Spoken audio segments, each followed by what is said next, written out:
Hello दोस्तों, मैं आपको अपने इस चैनल में आपका बहुत-बहुत स्वागत करता हूँ। तो चलिए हम एक कहानी की ओर चलते हैं और समझने का प्रयास करते हैं कि कहानी हमें आखिर क्या ज्ञान देती है।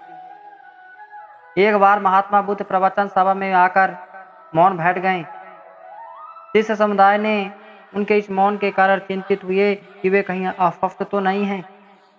आखिर एक शिष्य ने पूछ लिया, "भंते, आज आप इस तरह मौन क्यों हैं?"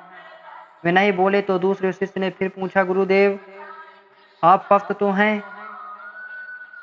बुद्ध फिर भी मौन ही बैठे रहे। इतने में बाहर से एक व्यक्ति ने जोर से पूछा, "आज आपने मुझे धर्म सभा में आने की अनुमति क्यों नहीं दी?" बुद्ध ने उत्तर दिया बुद्ध ने उत्तर देने के बजाय उन्होंने जो होता है किसी प्रकार से कुछ भी नहीं बोला और आंखें बंद कर ध्यान मग्न हो गए। वह बाहर खड़ा व्यक्ति और जोर से बोला, "मुझे धर्म सभा में क्यों नहीं आने दिया जा रहा है?" धर्म सभा में बैठे बुद्ध के शिष्यों में से एक शिष्य उसका समर्थन करते हुए कहा, "भंते, उसे धर्म सभा में आने की अनुमति प्रदान कीजिए।"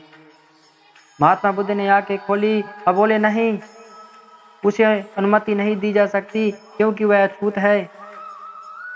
सभी शिष्यों ने महात्मा बुद्ध के अछूत की बात को सुनकर उन्हें आश्चर्य हुआ कि अछूत मगर क्यों? सारे शिष्य सुनकर आश्चर्य में पड़ गए कि भंते अछूत कब से मानने लग गए। महात्मा बुद्ध ने शिष्य समुदाय के मन में महात्मा बुद्ध ने शिष्य समुदाय के मन में भावों को उतारते हुए कहा, "हाँ, वह अछूत है। वह आज अपनी पत्नी से लड़कर आया है। क्रोध से जीवन की शांति भंग होती है। क्रोधी व्यक्ति मानसिक हिंसा करता है। इस क्रोध के कारण ही शारीरिक हिंसा होती है। क्रोध करने वाला अछूत होता है क्योंकि उसकी विचार तरंगे दूसरों को भी प्रभावित करती है। उसे आज धर्म सभा से बाहर ही रहना चाहिए। उसे वहां खड़े रहकर पश्चाताप की अग्नि में तप कर शुद्ध होना चाहिए।" शिष्यगण समझ गए कि अस्पृश्यता क्या है और अछूत कौन है। उस व्यक्ति को भी बहुत पश्चाताप हुआ। उसने कभी भी क्रोध न करने का प्रण लिया और बुद्ध ने उसे धर्म सभा में आने की अनुमति प्रदान की।